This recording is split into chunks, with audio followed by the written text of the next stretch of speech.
What's going on, guys? Welcome back to WWE Network and Chill, where I, Graham G.S. and Matthews, break down all the original content you watch on the WWE Network and on Peacock. And today we're talking the January 31st, 2022 edition of Raw Talk with special guest Eric Bischoff.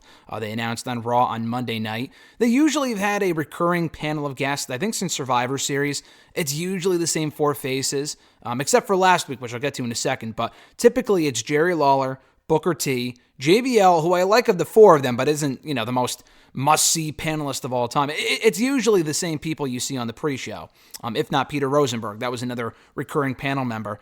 Last week, they brought in Shawn Michaels for Raw Talk and Kane for Talking Smack, obviously due to their connections with the Royal Rumble match. I would like to see them both back on a regular basis, not every week, but if they can bring them back in the future for like the Chamber pay-per-view, like the Raw Talk and Talking Smack before that pay-per-view, that would be great because obviously they were both in, I think, the very first Chamber match 20 years ago, so that would also make sense. They just have a lot more to offer in my opinion than like the Booker T's or JBL or Jerry Lawler or Peter Rosenberg. So this week it wasn't Shawn or Kane, but they did have Eric Bischoff. Now Eric Bischoff, I know for a fact, watches the product because he reviews it all the time on his own podcast.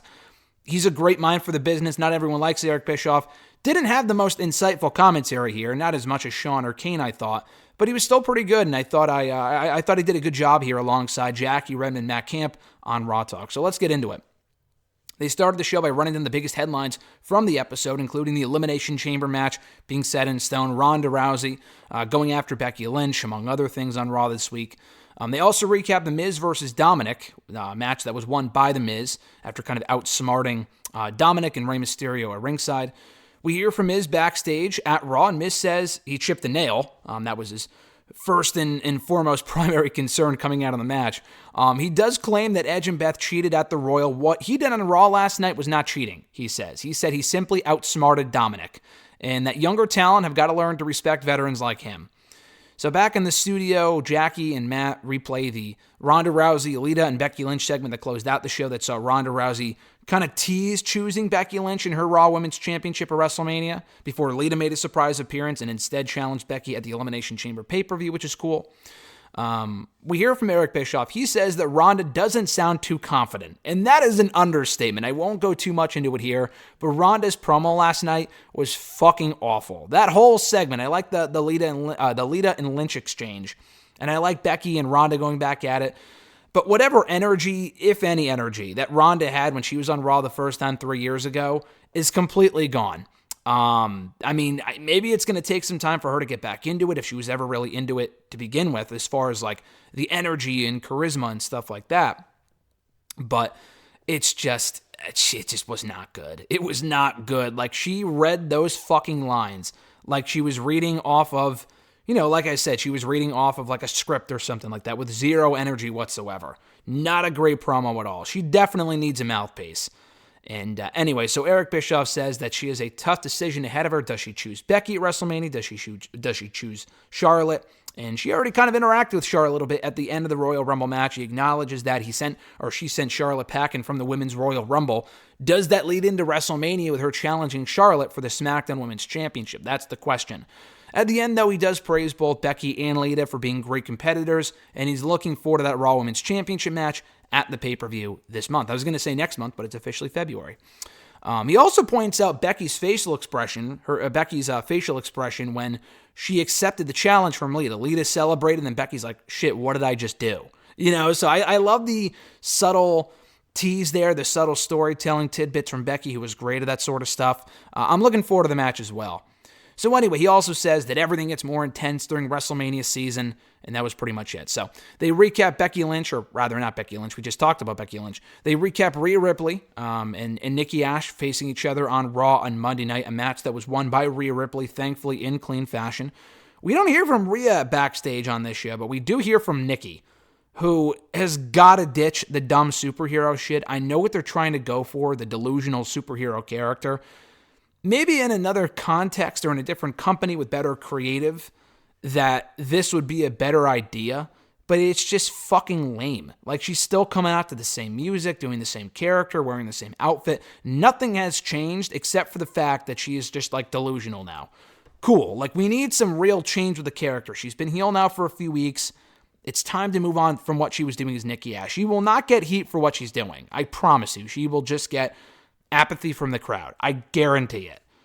So anyway, Nikki says that she's not bummed out or anything. She's delighted, and she's over the moon that she proved Rhea Ripley in her match on Monday was the villain and not her. She's the real superhero, and that was it. And then she just kind of walked off. So Matt and Jackie were completely confused, as I was from what we saw here from Nikki. This was fucking dumb. I applaud her effort into making this work. I guarantee you, though, it will not work. She can try all she wants, but the whole delusional superhero character, again, with better creative and a better execution, it could be something. But at least with this Nikki Ash bullshit, it will not work.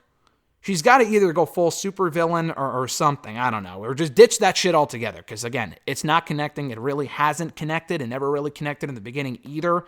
It's been dumb from the get-go, as I've been saying. Let's please move past it. Back in the studio, they recap AJ Styles versus Rey Mysterio. Very fun match. Riddle versus Otis. And as well as Austin Theory versus Kevin Owens, all in Elimination Chamber qualifying matches that were won by Styles, Riddle, and Austin Theory.